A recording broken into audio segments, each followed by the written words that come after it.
Good evening, hockey fans, and welcome back into the neutral zone. It has been a long summer. We have had the draft, we have had signings, we have had movement, we have had legends come back to the game, we have had players move around. We've got stuff to catch up on, and we will do all that. We've also got a new face and a new voice to introduce you to here on the show as well. So we've got some housekeeping to do, and then the regular season is right around the corner. Amazingly enough, training camps have begun, preseason games have begun, so we will be previewing the 25-26 season tonight, and we will be starting out west and then moving our way in. We'll be previewing the Pacific Division, followed by the Central. Will the San Jose Sharks get any kind of momentum this season? Will the Edmonton Oilers get over the hump? Or will losing in the Stanley Cup final back-to-back seasons prove to be too much? Will the Kings advance out of the first round? Will the Predators be able to do anything with their veterans, or will they continue to be at the bottom of the Central? Will the Blackhawks get out of the cellar? Will the Dallas Stars be able to get over the hump? All that and more coming up right here, right now on the Neutral Zone. Buckle it on up. Let's have some fun, everybody.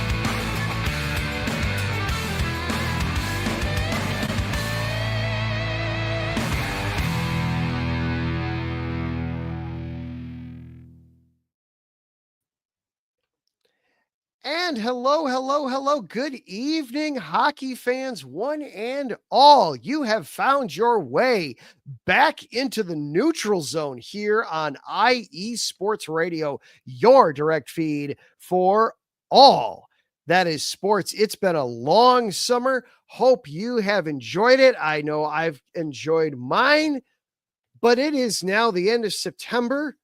October is right around the corner, which that means that the NHL season is just about ready to drop the puck. And that means it is time to get back to business. And we will be doing that. And to help us, we've got a new face, a new voice joining us here at IE Sports Radio and joining us on the Neutral Zone. Freddie B joins the program. Freddie, how are you doing, sir? Welcome into the Neutral Zone. Adam, thank you so much for having me on. This is awesome. I love talking hockey, and now I have a platform in which I can talk hockey with you, sir, and I can't wait. Just as the season's about to get started here, we got preseason games going on. I can't wait. We're still in very hot temperatures here in Southern California, but that doesn't mean anything is hot on the ice. As we got preseason rolling, so many faces and new places, coaches all over the place. I can't wait. Looking forward to a really good 2025-2026 season, and let's get this. Let's drop the puck on this. Absolutely. Well, before we dive into the preview, and we will be talking some Western Conference hockey tonight. What I figured for the previews this year is we'd basically start on one coast and then just work our way over until suddenly we wind up on the other coast. But before we dive into all that, Freddie, tell us a little bit about yourself as a hockey fan. I see the Kings hat there, but tell everybody a little bit of where your loyalties lie and what a little bit of your hockey story. Well, I've been a hockey fan since birth, and growing up here in Southern California, I've got to witness it, everything transpire from, hockey starting here in Southern California, and then, Gretzky coming to the Kings, the birth of the Anaheim Ducks, and what that has all become. My dad was the hockey fan first. He went to LA Sharks games when he was a kid. And loved telling me stories about the LA Sharks and Golden Seals, getting to watch those teams play. And then he became a Kings fan when the Kings came to LA. And yeah, it's been in my blood. We are a huge LA Kings family here. All of my siblings and my kids are giant fans as well. Um, so yeah, I live and breathe Kings hockey, and we won a couple of cups, 10 years ago now, 10, 12 years ago. It's time to get another one up before too long. We got our legends, you know, starting to make their way and retire. Anze Kopitar being one of them, making that huge announcement the other day that this will be his final season playing for the Kings. And Kopi is somebody that I have loved and I've got to see since he first came to the organization and grow. But yeah, as you can see, I've got Kings memorabilia everywhere here. Gretzky was a huge influence to me. I was playing roller hockey in '92. And a funny story, on my 9th birthday, I'm going to date myself here, but 1988, Gretzky was traded to the Kings on my birthday on August 9th of 88. So that was my 9th birthday Oh, present. I well, had my mom go buy me a jersey that next day. I still have that little guy, but yeah. well, there's a heck of a birthday present. That's going to be a Right. tough one to top. Right. No, but yeah, a huge hockey fan in general. I just love the sport, everything it brings, and the physicality, scoring. The game has changed over the years too. We're seeing a rebirth, Oh, I think, as far as the game goes. We're starting to see a lot of young talent make impacts, and I can't wait to see, what this season can bring going forward. yeah, absolutely. Well, you and I are going to have some fun then with those from you brought up those championships from about, believe it or not, 15 years ago now for the King, 13, 15 years ago. You Yeah. you can't see it because my big head is in the way, but I'm going to move for just a moment. So I'm taking you're a Hawks fan, right? Okay. Okay. So, Uh-huh. Absolutely. So, there were some wonderful playoff rivalry series there absolutely. during those runs for both teams. That was the incredible part, was the Kings and the Hawks Oh yeah. having those runs where trading off every other year. Okay, this is a Kings Yeah. year, now it's a Hawks year. Now it's a Kings year, now it's a Hawks year again. That So we will definitely have some fun back and forth with that. That 2014 Western Conference Final was one of the best series I have ever seen. I We came back and ended up, getting you guys. I was my wife and I got married summer of 14. Mhm. Game 7, I'm at her where she was living, renting out a room in a basement at the time. I'm over at her apartment for game 7, helping her with wedding planning and watching that game 7 at the same time. That was an epic, incredible game. I'll be honest though, going into that game, my attitude truly was that the Hawks had it in the bag, that there was no way that they were going to lose a game 7 at United Center on home ice. It was simply, this game is merely a formality. And then that shot, that carom to get past Crawford, Right? it sucked the air out, but at the same time, it was still this moment of just, wow, that was a game. That was an all-timer. All right, it didn't go my way, but Uh-huh. wow, that was a game. That really was because go back to 2013, the year after we had won the cup, and we're looking to repeat. And this is something that Kings fans and the organization hadn't seen ever. We had finally won our first cup in 2012, and I mean that alone, I still cry when I see the highlights and everything. I was there for both cup winning games as well, so that was an awesome Oh, experience for me. But in that 2013 season, we battled with you guys again, and you guys got the better of us that time. And then, in 2014, it came down to that last game, and didn't know what was going to happen. Like you said, it was devastating for you guys. I was expecting to come out on the shorter end, but the way that thing turned around, I screamed like a little girl. I ran out the door.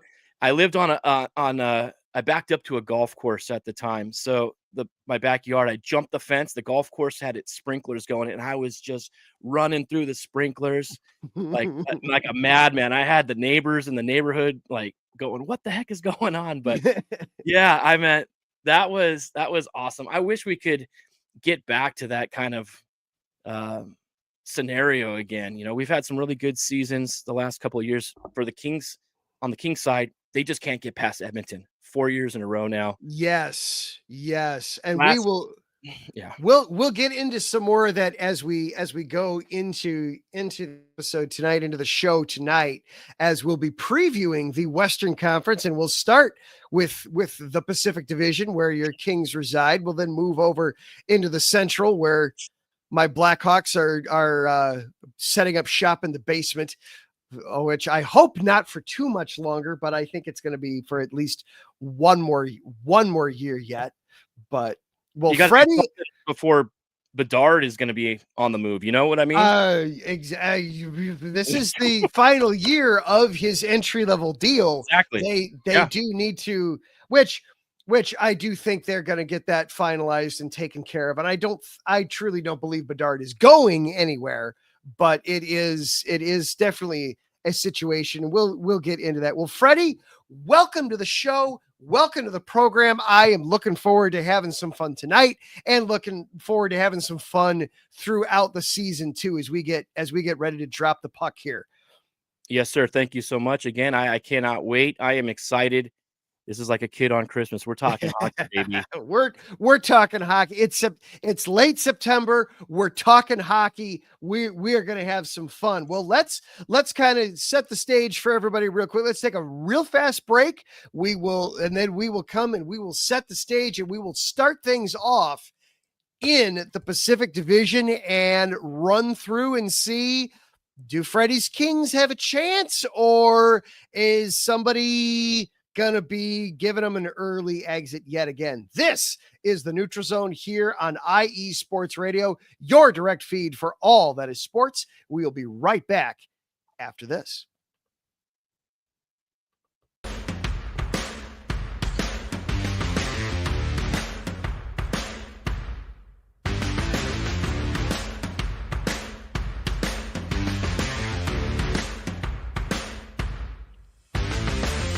IE Sports Radio fans, this show is brought to you by Planet Jerky Premium Brisket Beef Jerky.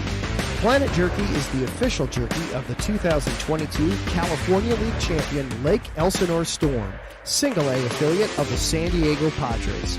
This all brisket jerky has gluten-free options, contains no MSG, no sodium nitrate, is low in sugar, and high in protein.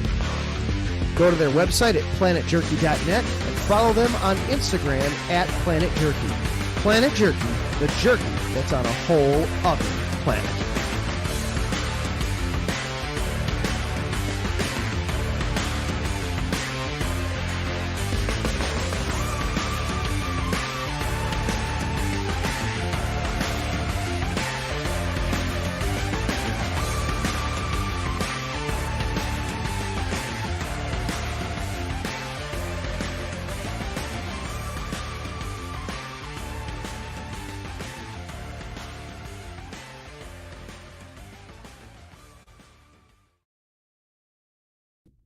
Rise and shine. It's 4 a.m. The stars are still out. The sun is beneath the horizon, but it's time to punch in and go to work. The comfort of your warm-ups turns into the grinding out of your reps as the clinking and the clanking of the plates create a symphony of euphoria. There's no other feeling like it. Earn it, burn it, and take what's yours. IE Sports Radio has proudly partnered with Vital Apparel, a brand that not only fits great, but also it promotes and donates to mental health research.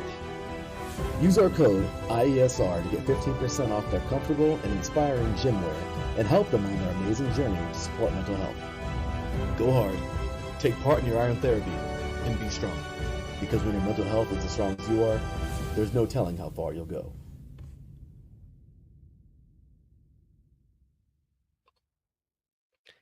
And welcome back into the Neutral Zone here on IE Sports Radio, your direct feed for all that is sports.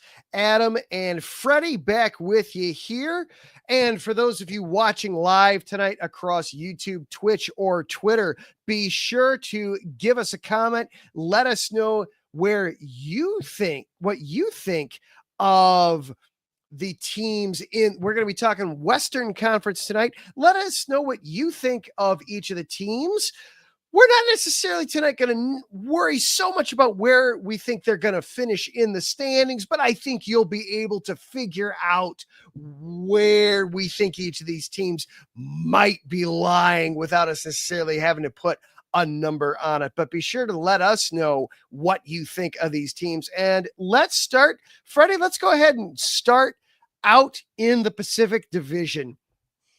Let's start with the Sharks. Macklin Celebrini. Okay.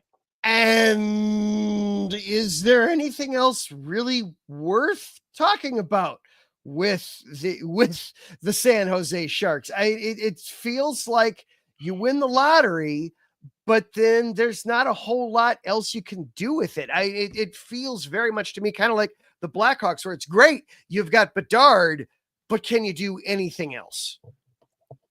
I think the Sharks are going to be in a similar situation where they were at last year, to be honest with you. They're going to be cellar dwellers. They have brought in some veteran leadership as well. You know, I mean, they had Tyler Toffoli, who was kind of the leader of the team last year, and his veteran presence will be felt.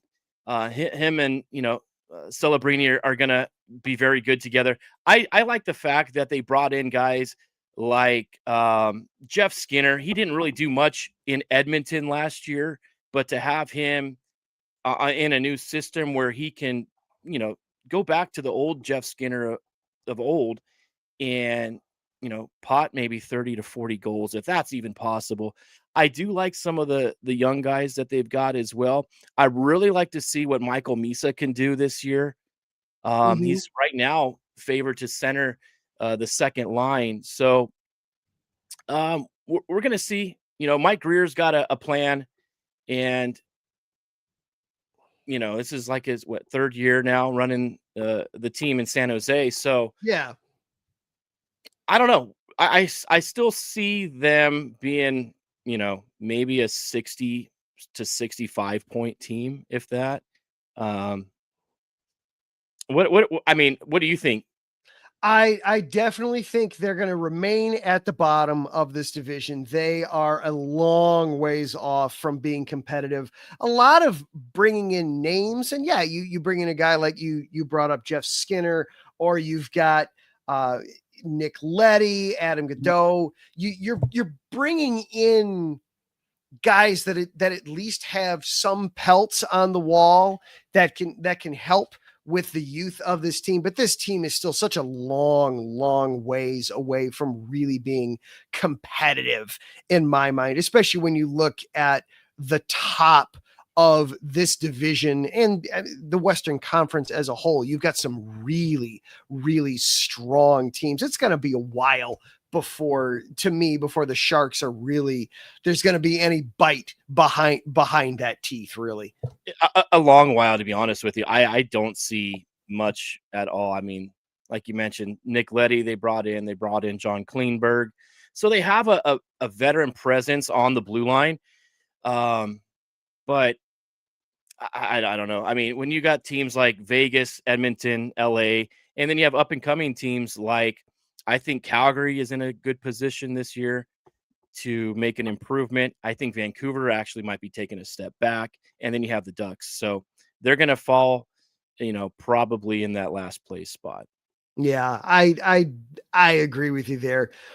You brought up Anaheim and Larry B, the czar and overlord of all things, of all things, IE Sports Radio. He's feverishly working in the background, but I know he's got an ear on to us right now.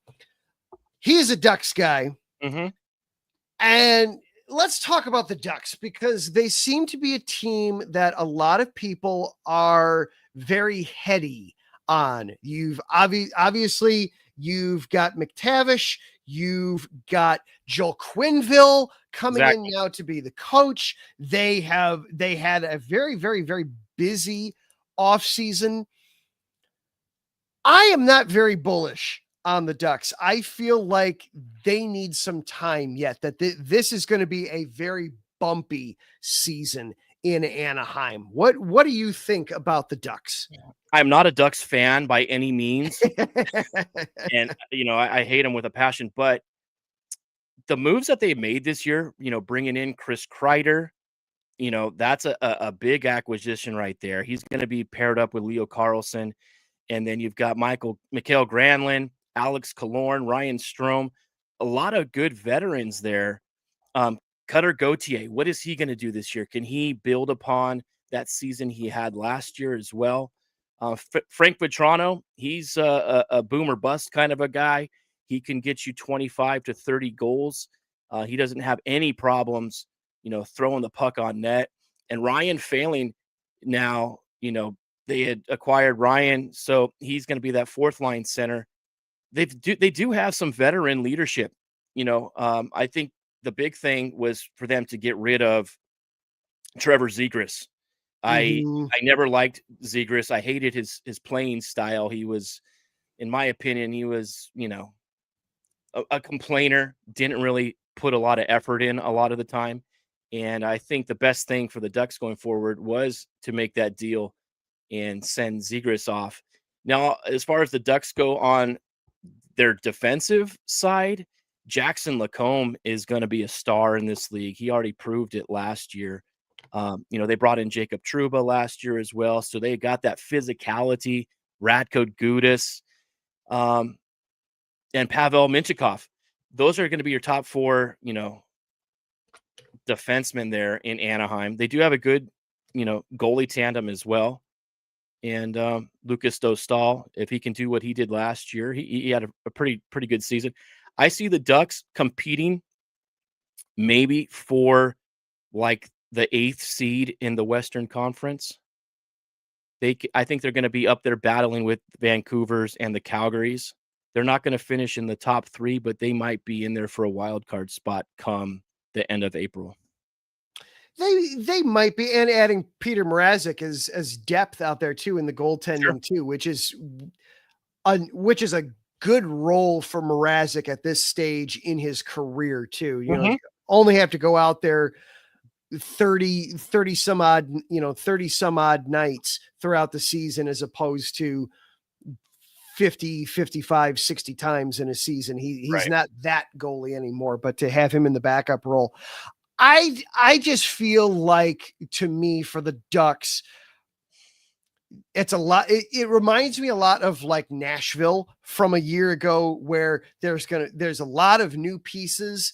And I think it could take some time for everything to gel together and come together. And I feel like asking them to go from where they were a season ago to now being in the playoffs, to me, it's just a little too much to swallow. I like Coach Q. I have very fond memories of Coach Q, obviously, and I'm not going to doubt him, but I would be very surprised if they wind up in the playoffs this year. I think they wind up on the outside looking in, but it'll be interesting to keep an eye on them throughout. Yeah. Maybe not, they're going to fight for that 8th and final playoff spot. I think maybe a mid 70s to low 80s point total, and they might be in it until the last couple of weeks of the season, but maybe a year under Quenneville.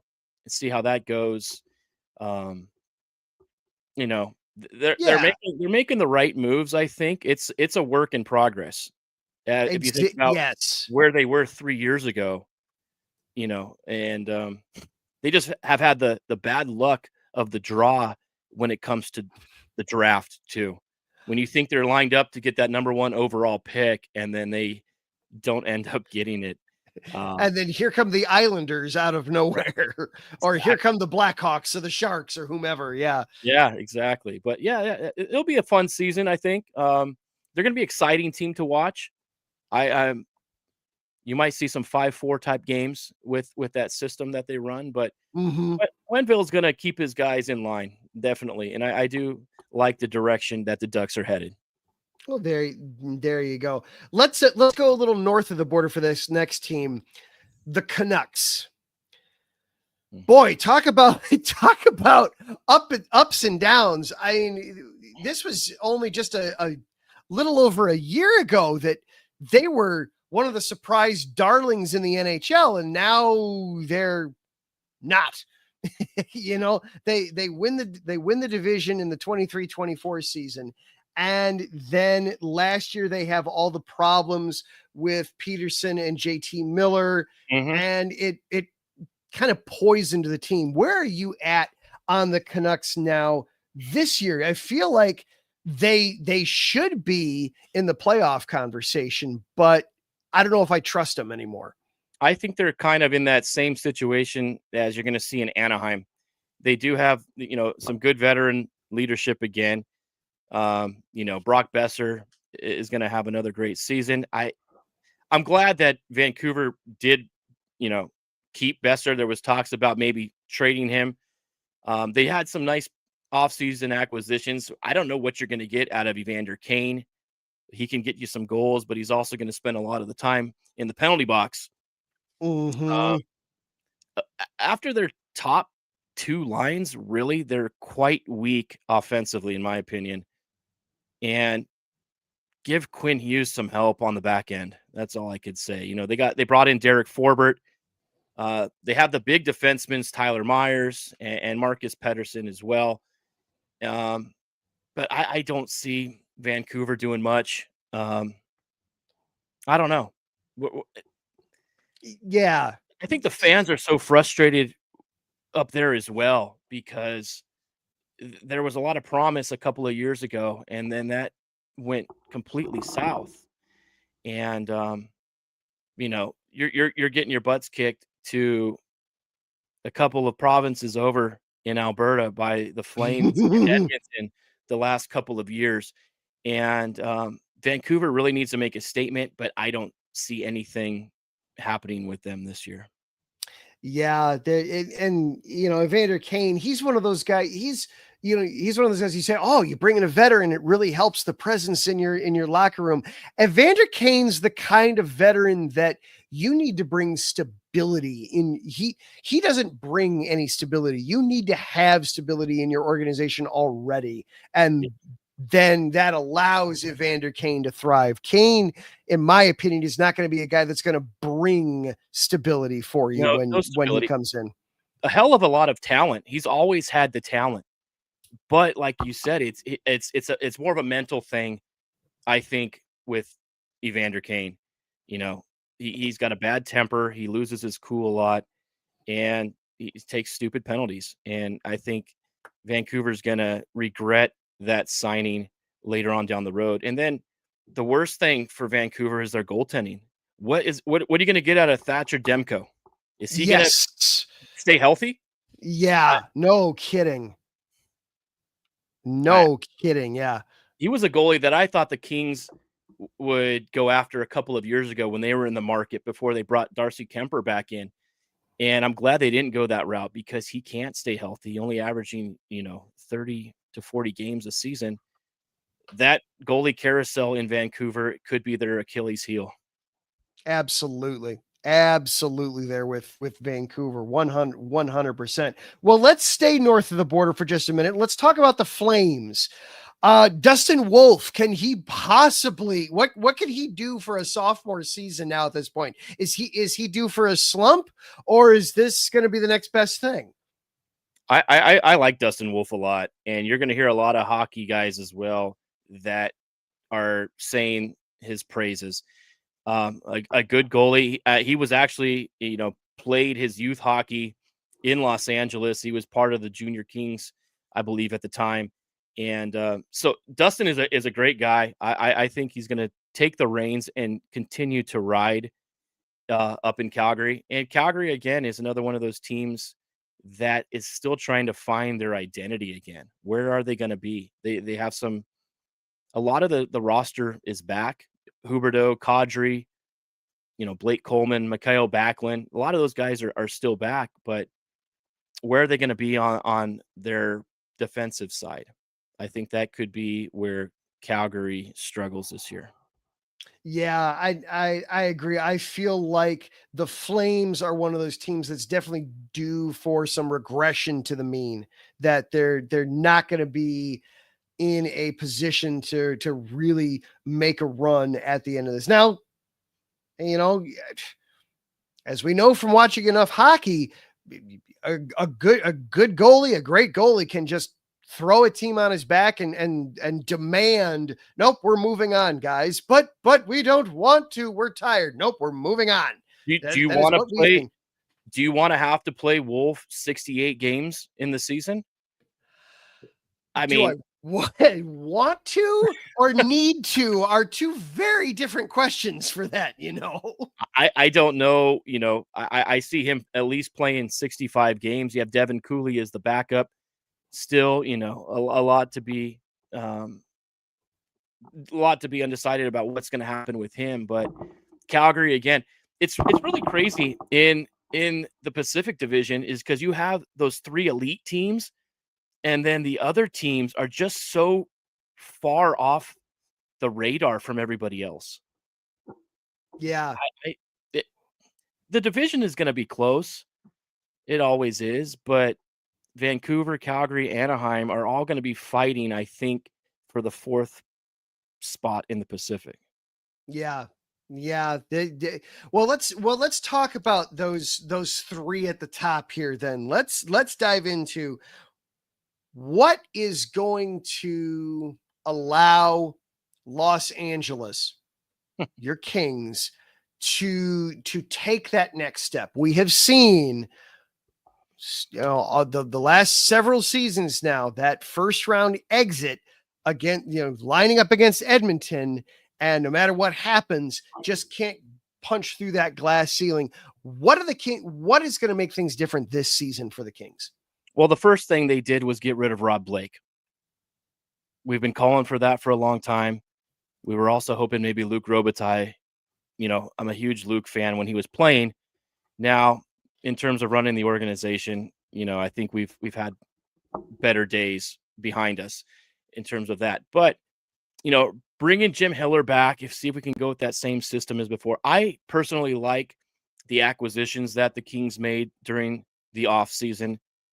It was kind of 50-50 split amongst Kings fans. A lot of people wanted to see a higher profile scorer, maybe a better left-handed defenseman. But I really do like what they brought in bringing in Brian Dumoulin and Cody Ceci to be that third defensive pairing.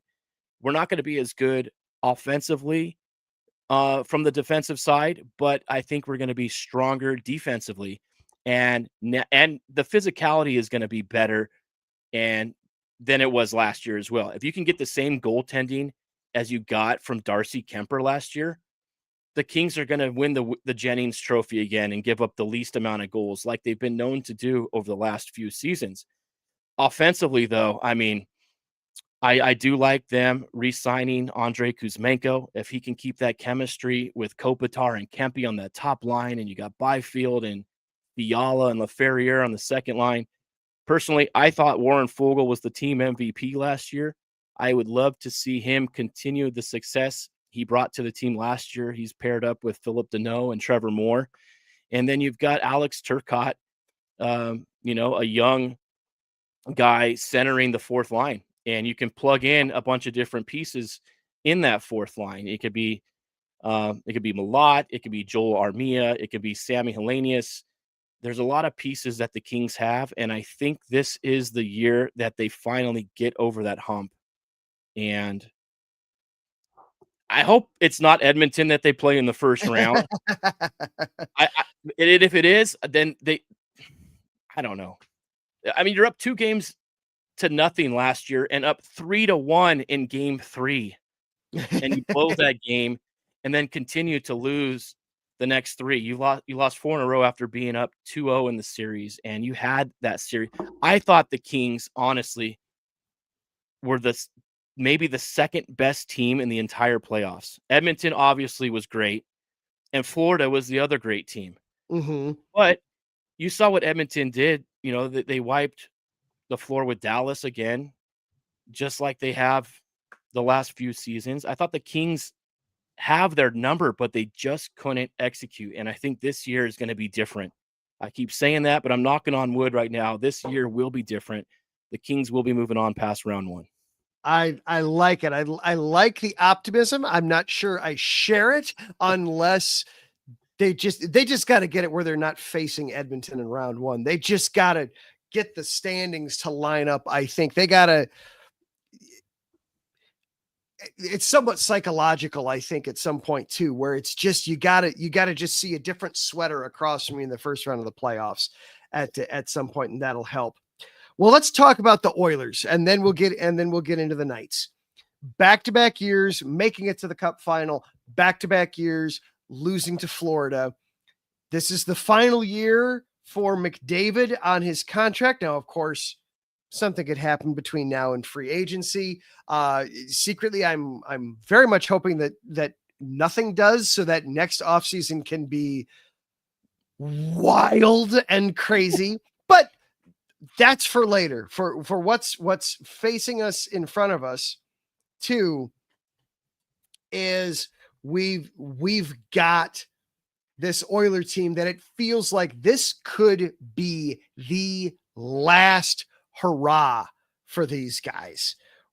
No more Corey Perry. No, he's with us. You know, he's now with the Kings, but they still have the same people in net. Are they going to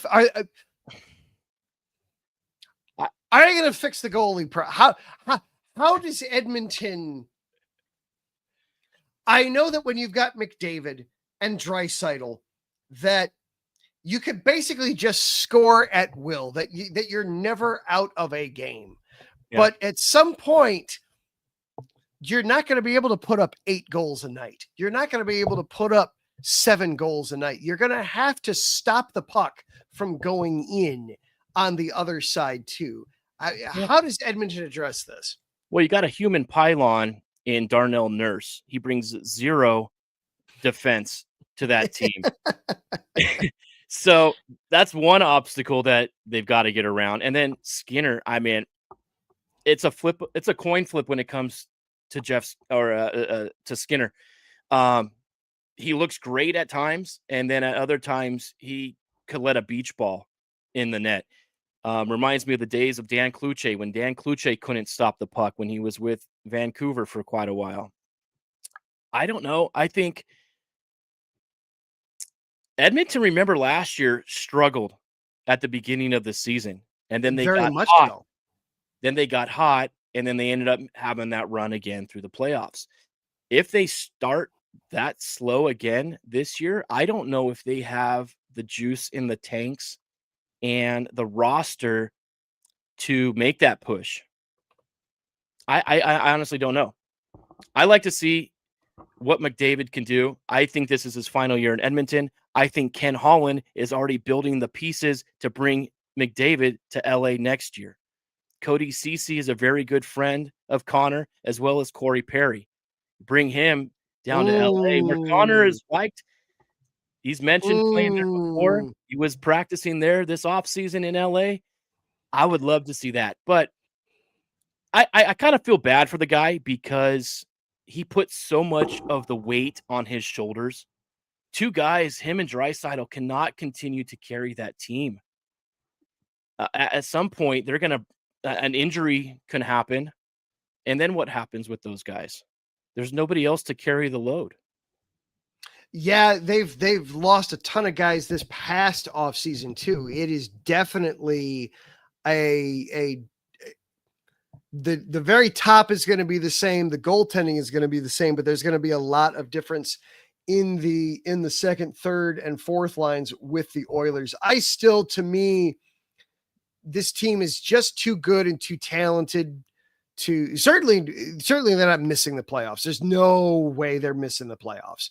But I do think I don't think we're looking at 3 straight appearances in the Stanley Cup final. I don't think that's in the cards for Edmonton. And that's in part, so. Oh, yeah. And that's in part because you've got Vegas still in this division too. I think the Golden Knights are going to be a really strong, really good contender. I would not be shocked at all if we see the Golden Knights get through the entire conference, but that's another discussion for another time. Mm-hmm. I definitely would not be surprised to see Vegas win this division. You've still got just some of the best center play in all of the NHL outside of, Connor McDavid, who's, mm-hmm. in a league of his own. Yeah. He's in a universe there by himself. Everybody else, we just accept that, and then it's okay. But how about the rest of everybody? I think Vegas is right there. You've also then got, you've got Mitch Marner joining in. You've still got Eichel. You've still got Stone. You've still got Barbashev. You've still got Aiden Hill in net. Health is always a concern there with him.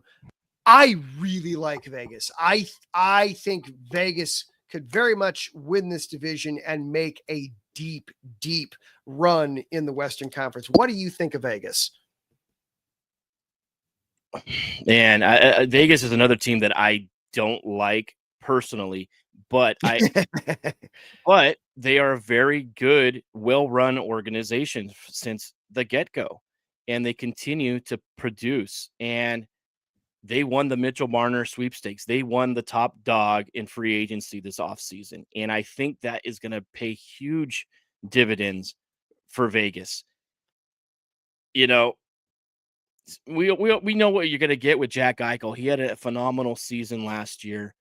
Thomas Hertl, Brandon Saad, they have a lot of that same team back that has been so successful. And then Mark Stone, as long as he doesn't get a back injury and you put him on long-term IR until the playoffs start, I don't think you can get away with that this year with the Olympics, right?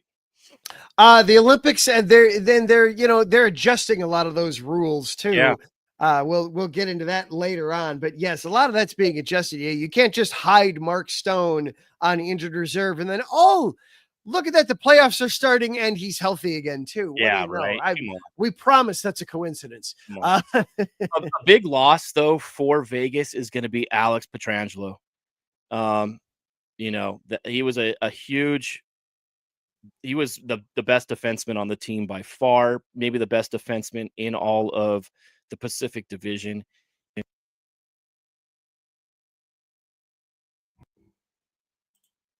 Are we back on? There we go. Gotcha.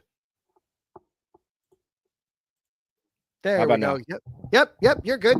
We got you. All right. I don't know where I left off at, but Alex Pietrangelo. Losing him is going to be big, I think, for Vegas. He has been the cornerstone of their defense for a few years, and I still think Vegas is going to be good. Re-signing Noah Hannafin, he's another strong defenseman. Shea Theodore.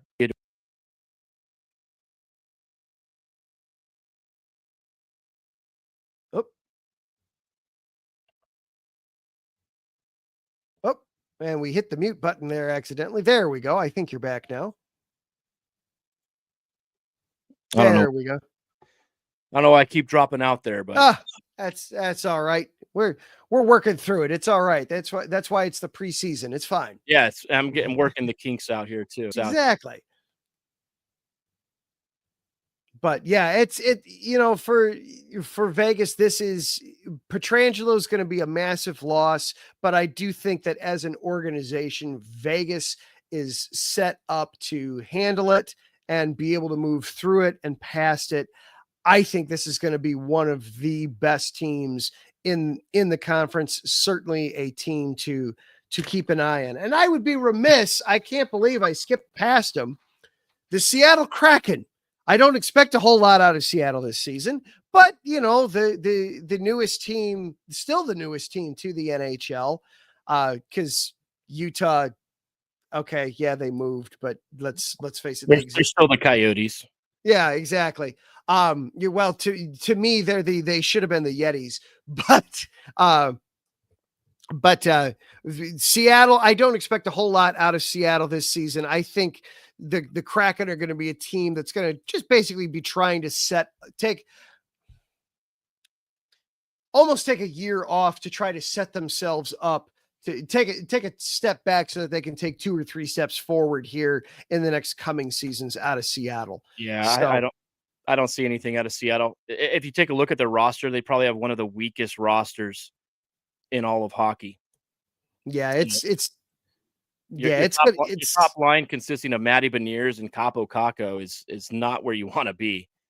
Jared McCann is a great player. He can put up some points.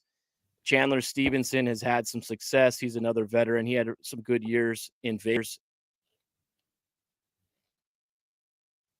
Oh, there we go. There we go. Got you back. There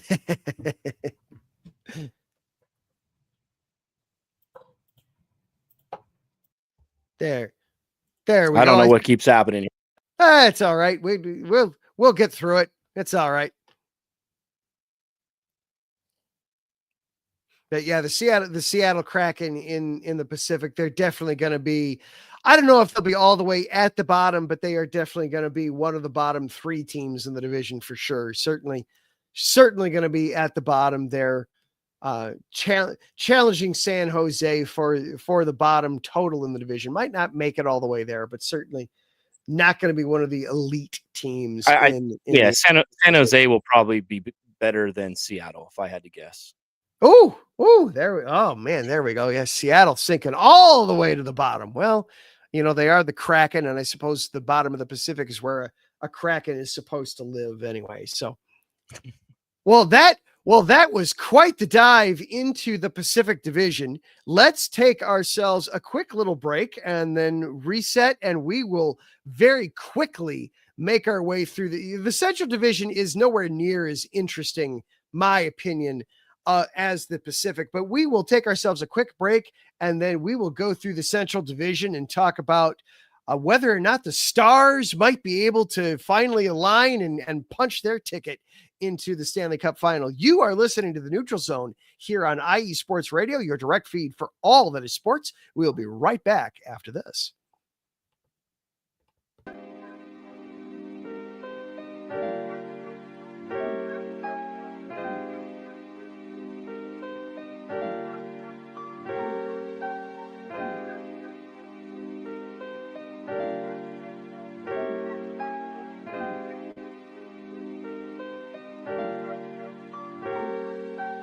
Hello, ladies and gentlemen. My name is Davidson. It's your boy, Dentarius Lava. And we are the hosts of Fast Break here on IE Sports Radio, where we discuss everything in the world of basketball from prep to the pros. You guys should definitely check us out, man.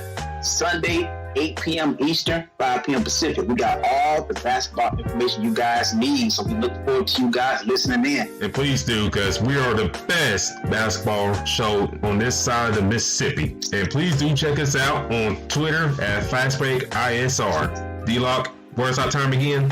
8 p.m. Eastern, 5 p.m. Pacific. That give you guys plenty of time on a Sunday. Tune in.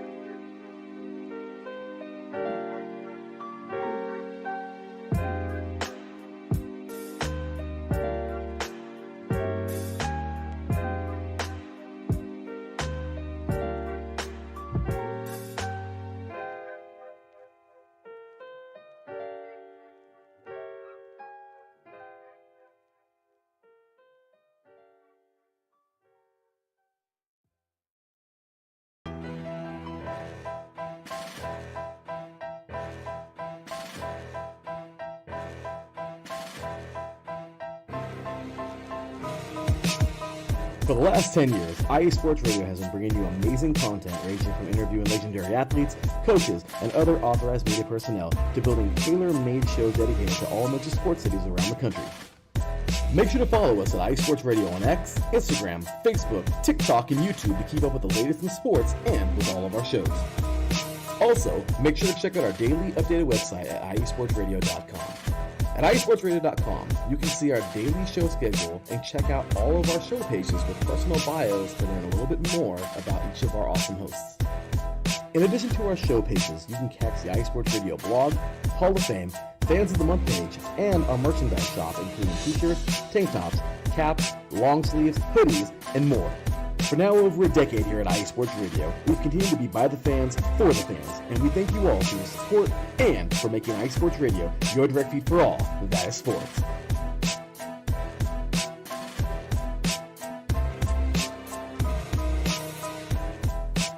And welcome back on into the Neutral Zone here on IE Sports Radio, your direct feed for all that is sports. Adam and Freddie back with you here for a few more minutes. So we took a deep dive into the Pacific Division there. Now let's move inland now, shall we, as we make our way across all four divisions in the NHL. We're going to stay in the West, but we're going to go to the Midwest, the Central Division. To me, when I look at the Central, it feels like we've got three tiers worth of teams. You've got the three teams at the top that any one of them could wind up winning the division. You've got this middle tier of teams that none of them are really going to burst through and really punch through to the top of the division. One of them is probably going to make the playoffs, maybe two, heck, maybe not any of them. Yep. And then you've got the very bottom where it's Nashville and Chicago.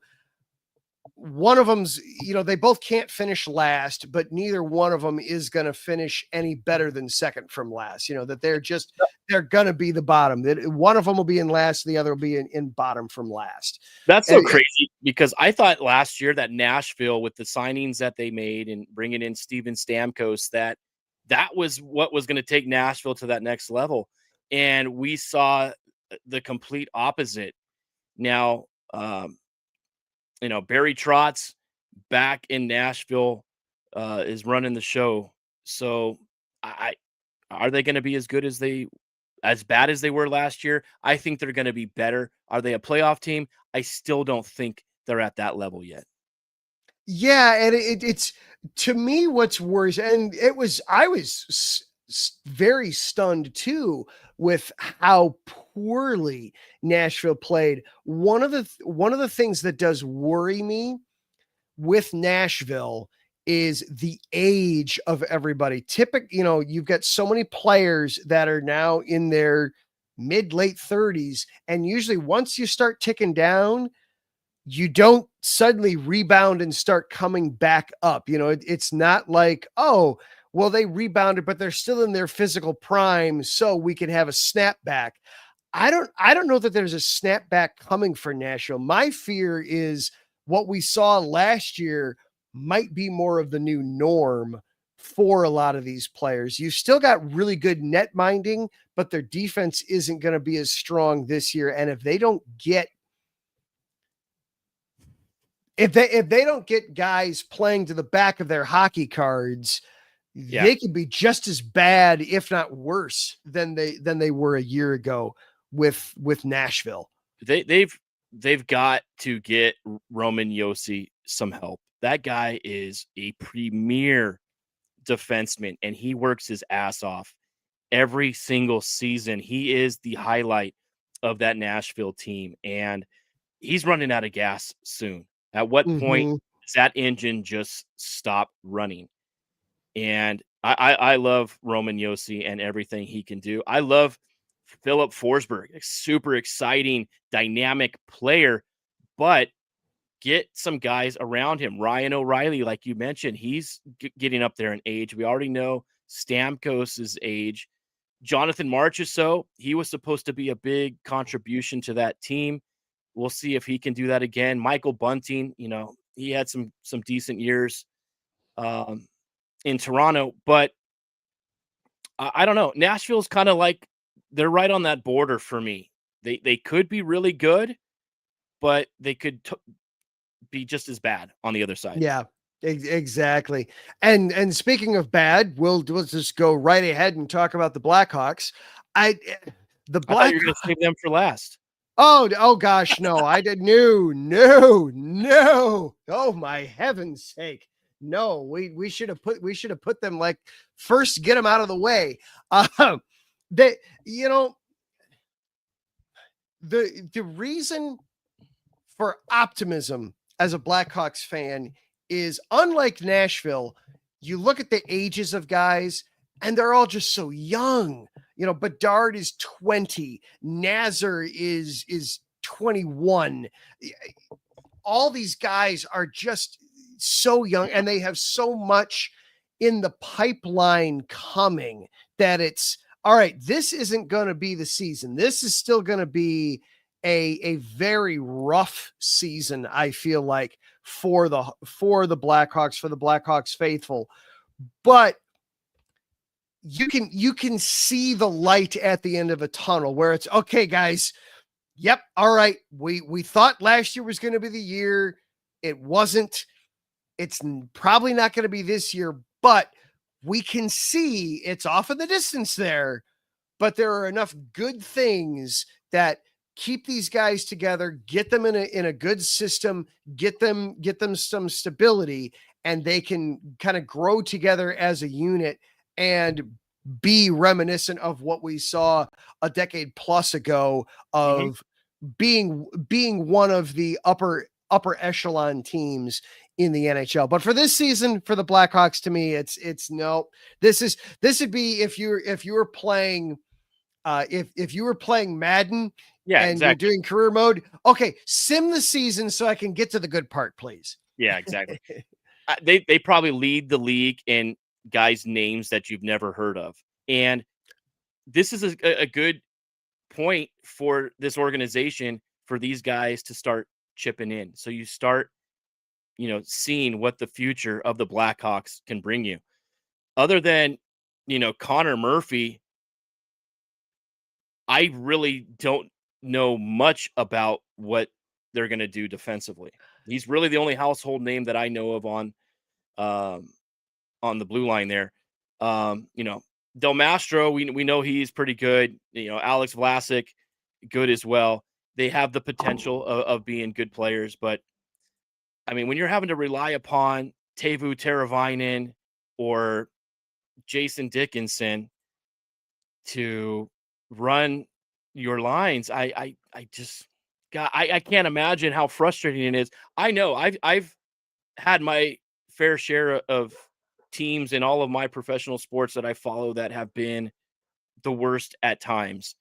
And you still you have to have the faith that they're going to turn this ship around. And like you were saying, I do see that light at the end of the tunnel. It's very dim right now, but it's there. And that's all you need, is to have that light there, because they will continue to get better. Connor Bedard will continue to be a star in this league. Now, if they can start, working with what they have, then you might be in a position in a year or so where you can start acquiring some guys that are going to want to play in Chicago, some good veterans, and then you build that team back up.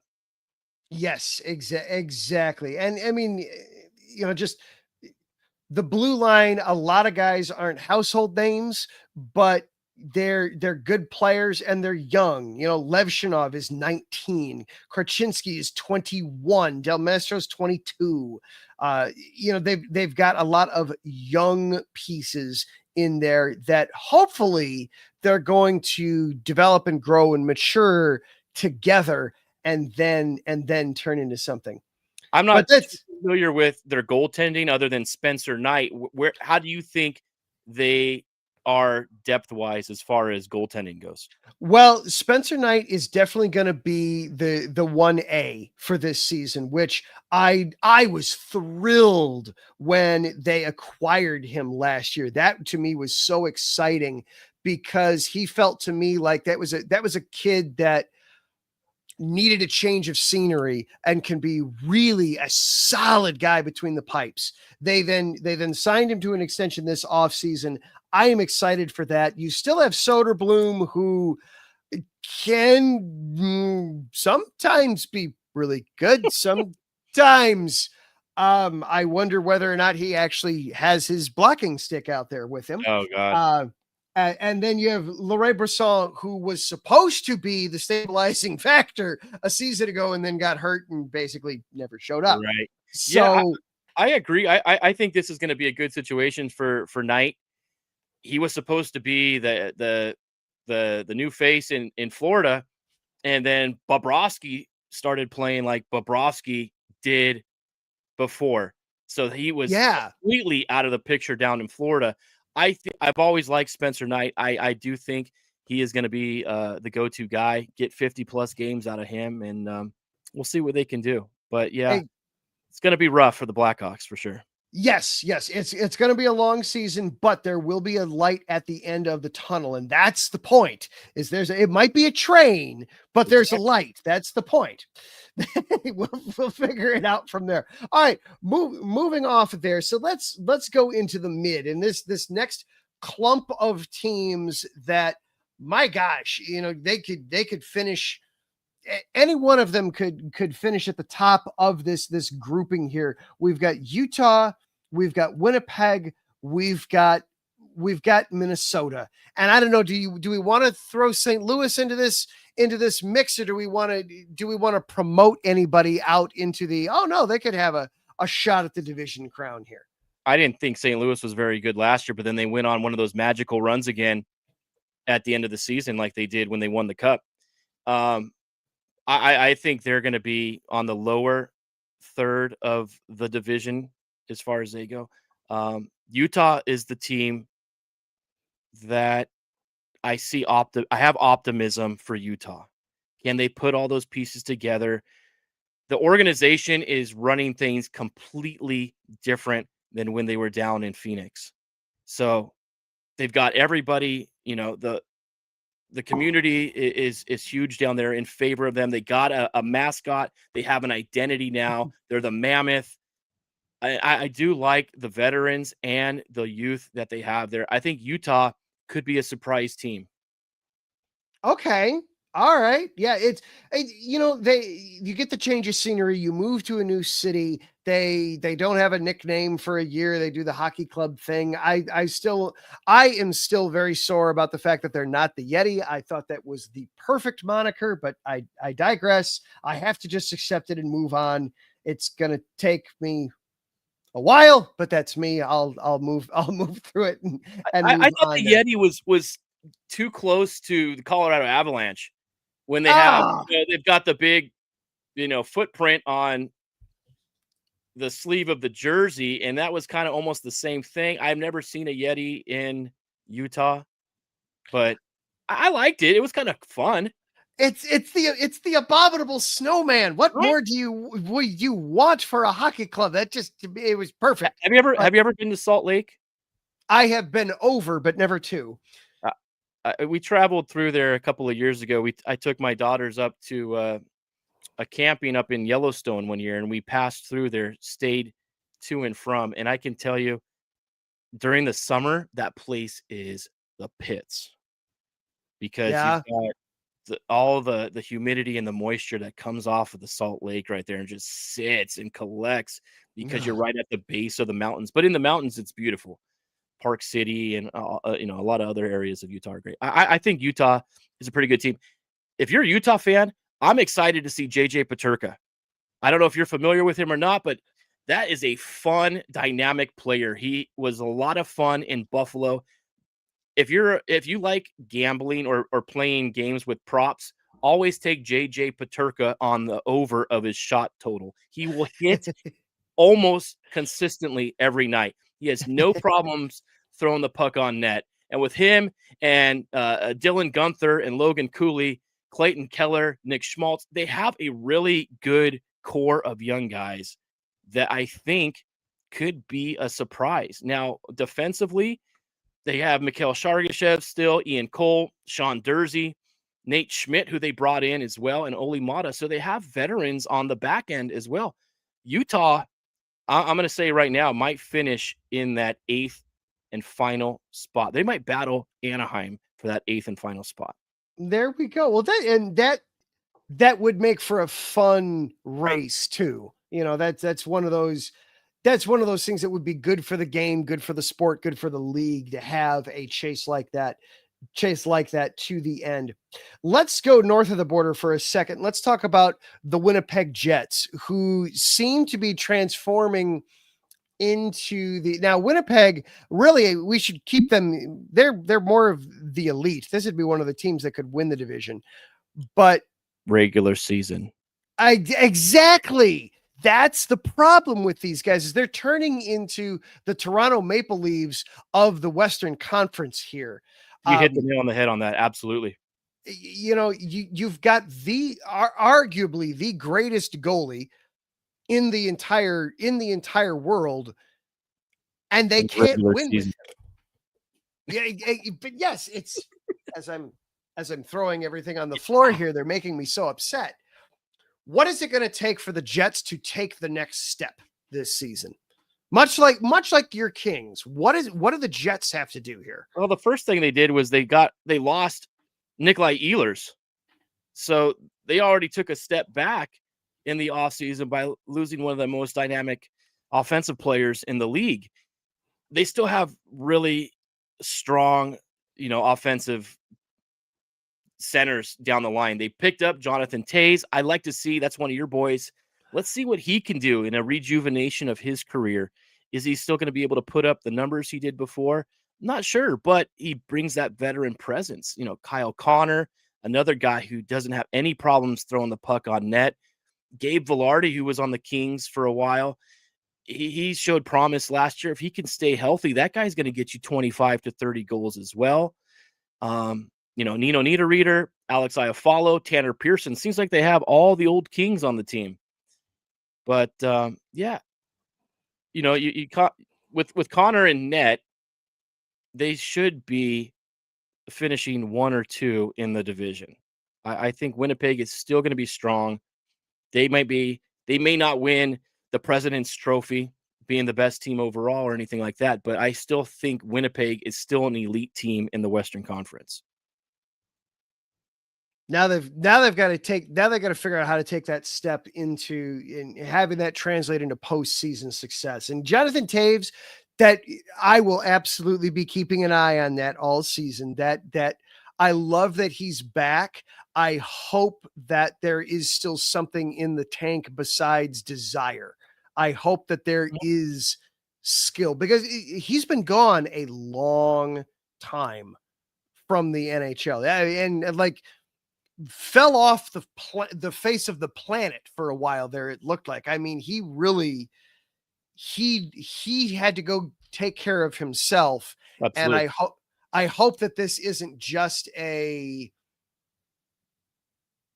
fad thing, that I hope that there is something that he's able to contribute to the team. And this isn't the hometown team taking care of a hometown hero by letting him get the closure that he needs, but kind of coming at the expense of the team. I hope that's not the narrative that we're getting into, but I am kind of mentally prepping myself for that worst case. I could understand that, but at the same time, I think Jonathan could be the guy that could quarterback that power play.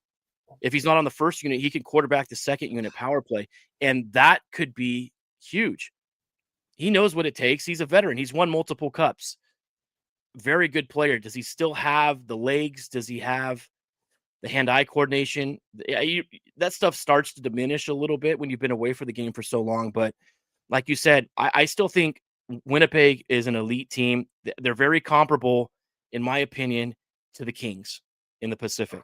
They're almost the same type of team. They're going to put up great, regular season numbers, but have fallen short when it's come to the playoffs over the last couple of seasons. Yeah, exactly. Well, let's round out the mid of the division here. We've got Dallas, we've got Minnesota, we've got not Dallas. We've got Minnesota, we've got St. Louis. What do we like from those teams? Minnesota to me always just feels like one of those teams where it's, oh yeah, they are still. I don't know why they're hanging around. Just you gotta pick a lane and you gotta move it. They finally have some money now in free agency, but they also didn't turn around and use it, which I can kind of understand. That hey, we had a horrible contract that completely tied up everything for us for years. Let's not turn around and immediately tie up that money. Marc-Andre Fleury is now officially in the rear view mirror. So Minnesota is, you are officially handing the keys over now. You've got Philip Gustafson in net. You've got hopefully some Jesper new direction Wallstedt. there. Yeah. What do we make of the Wild? This team revolves around Kaprizov 100%. Now, he's in, I don't know what his contract situation is right now. That's a lot going on. And I think that could play a big factor going into the season. I think that could be honestly a distraction if they can't get something done with Kaprizov. He is the heart and soul. I don't know how Minnesota does it every year, to be honest with you, because they don't have the roster on paper that looks like they could contend. But just like they did last year, they were one of the top teams in the Central. Goaltending, I think, is weaker, but I mean, they didn't rely upon Marc-Andre Fleury to lead the team last year. You know, they used a tandem of goalies. I just looking at the roster here, they're kind of old. You know, Joel Eriksson Ek, Marcus Johansson, Ryan Hartman. You got some veterans there, Marcus Foligno. And then on the defensive side, you know, Jared Spurgeon, Zach Bogosian, Brock Faber. Brock Faber, I mean, he will play 30 minutes a game. Are you going to burn him out? You don't want to burn him out, you know, so quickly. He had a tremendous start to that season last year and then kind of fizzled as the season went on. But I don't know. I think Minnesota is kind of in that same tier of where St. Louis is, which is the team we're going to be talking about next. And I don't know. Yeah, they're a confusing team. John Hines does a great job of maximizing what he has. You know, yeah, like you said, that the Wild on paper, this shouldn't be that competitive of a team. Oh, I'll be damned. Look at that. They're in the playoffs. They're not making noise, but they're making it. How are they doing that? What's going on? You know, Hines is definitely doing a good job there with them. St. Louis, on the other hand, boy, I mean, yes, you've got Binnington, and if it's the Four Nations face off, oh man, you're loving life. Right? But then you come back into the NHL and it's, oh, you mean I got to do this every night? Never mind. Yeah. So I don't know. I think St. Louis, their back end is what is going to be their strong suit this year. They've got a really good, solid defensive lineup. Cam Fowler, Parayko, Justin Falk, Philip Broberg. And, you know, those guys are pretty much some of the best defensemen defensively that you're going to have in that division. So St. Louis is going to be a good defensive team, in my opinion. Are they going to get the goaltending with Binnington? I don't know. Joel Hofer had a really good game, or a really good season last year as well, if they split the duties. But I don't know. Offensively, they're a lackluster. Looks a lot like a Minnesota type of roster. You got Jordan Kyrou and Robert Thomas, Pavel Buchnevich. Other than that, really, nobody stands out to me on St. Louis that can be that kind of superstar. Yeah. It's You have a bunch of guys that are going to maybe put up 20 or 25 goals. But it's going to be can you get 3 goals a night? Can you get a goal a period? It almost feels like that could be very much a problem for this team going forward. Yeah, this team is going to see a lot of 3-2 overtime shootout games. That's what I'm thinking out of this team. Yeah, not going to be a whole lot of scoring there in St. Louis with the Blues. Well, now let's cap it off with the top of the division. We talked about Winnipeg already.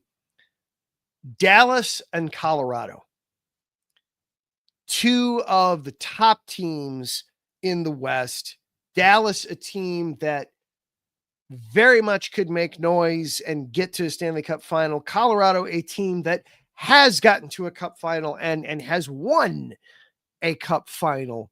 Right. Where do we want to start? Which one do we want to tackle first here? Let's go with Dallas first.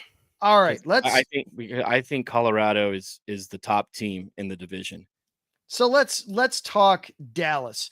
The scoring, oh my goodness sake, wave after wave after wave that they're able to put there with you. Tyler Seguin still producing at a pretty high level overall. You've got wow, where did he go? It's not bad when you have Matt Duchene, Jamie Benn, and Tyler Seguin as your third line pairing.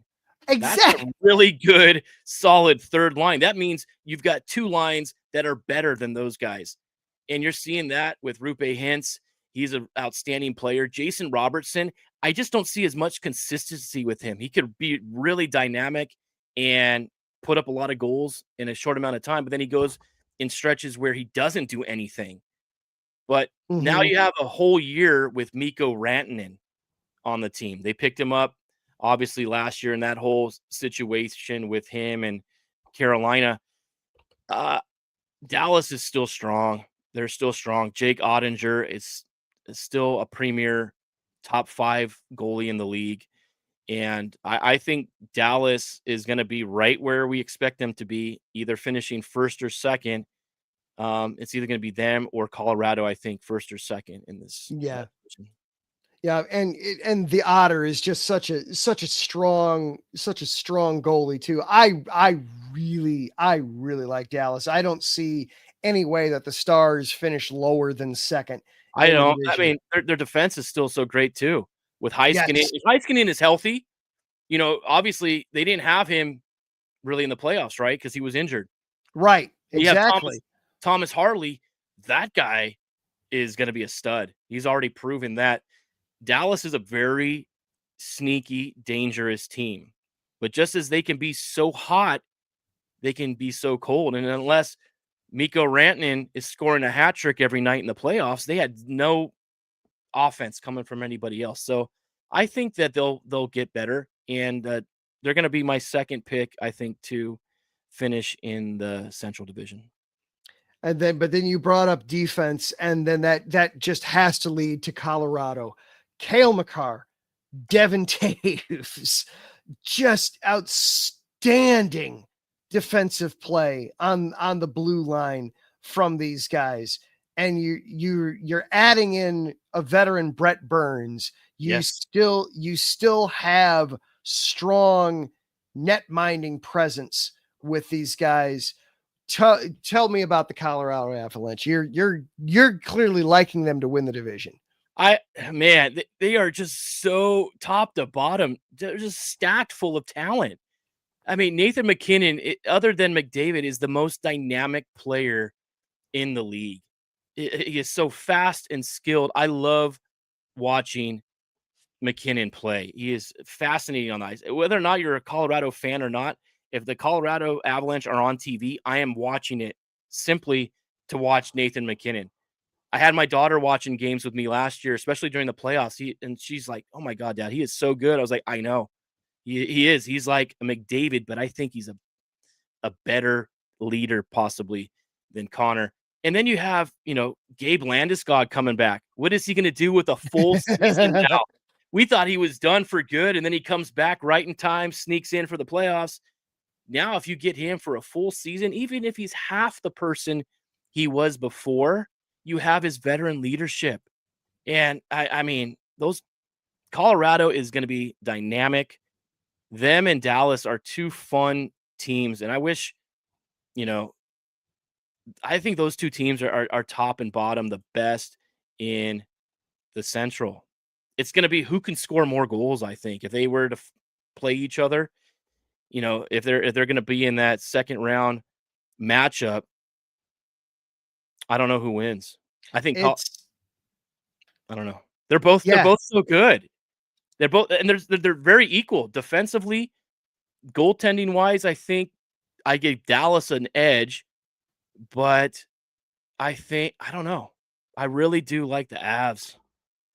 Yeah, the goaltending edge is definitely with Dallas, but Colorado, you feel like the skating is so much better with Colorado, and they can, all right, we don't need our goalie to necessarily be one of the premier elite goalies because everything in front of him is just going to be so good. We just need to make sure that our guy in net is solid and can just stop the pucks. You make sure you stop the ones you're supposed to stop. We'll make sure that there aren't elite, dangerous, high scoring chances happening in front of you. Without a doubt. Just stop what you're supposed to stop. Exactly. Of note too, I really like them bringing in Brock Nelson. I think that can be a huge second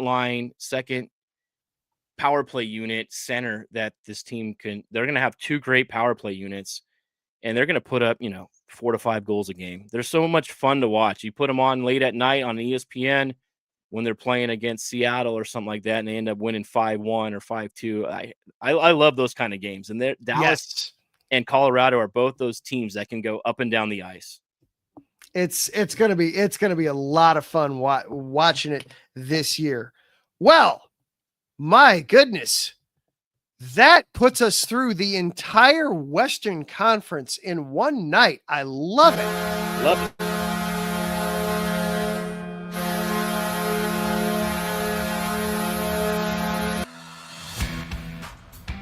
Well, Freddie, this was a ton of fun. What a way to kick off the hockey season. Nice. Adam, thank you so much. This is great. I can't wait to continue speaking hockey with you as the season goes on. It's going to be a really good season. We're going to have ups and downs. There's going to be everything that's going on. Hopefully your team does well, my team does well. And let's talk about the Eastern Conference next episode. Absolutely. Next week, we will be bringing up the Eastern Conference. We'll be diving through the Metro and the Atlantic. And then, my gosh, the next thing you know, the regular season will be here upon us.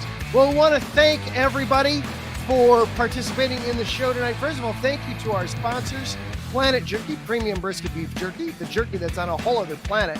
Go to planetjerky.net to place your order and follow them on Instagram at Planet Jerky. Thank you also to Vital Apparel, the brand that not only fits great, but also promotes and donates to mental health research. When you go to their website, vitalapparel.com, use the promo code IESR to get 15% off of your order. Thank you also to Larry B., the czar and overlord of all things IE Sports Radio, for hanging out with us in the background, making sure that everything's moving well. Thank you to Brian Francione hanging out in the chat room with us, as well as Larry B. Thank you to all 124 people who are watching the show across YouTube, Twitch, and Twitter. And finally, thank you to everybody that is watching the show later on as a podcast as well. Thank you so much. We will be doing this every week, Wednesday night. New night this season. We'll be on Wednesdays this year, 9 o'clock in the East, 6 o'clock out West. For Brian, I am Adam. This is the Neutral Zone. We do this crazy thing where we talk hockey every single week. We will see you next time. Have a great week, everybody.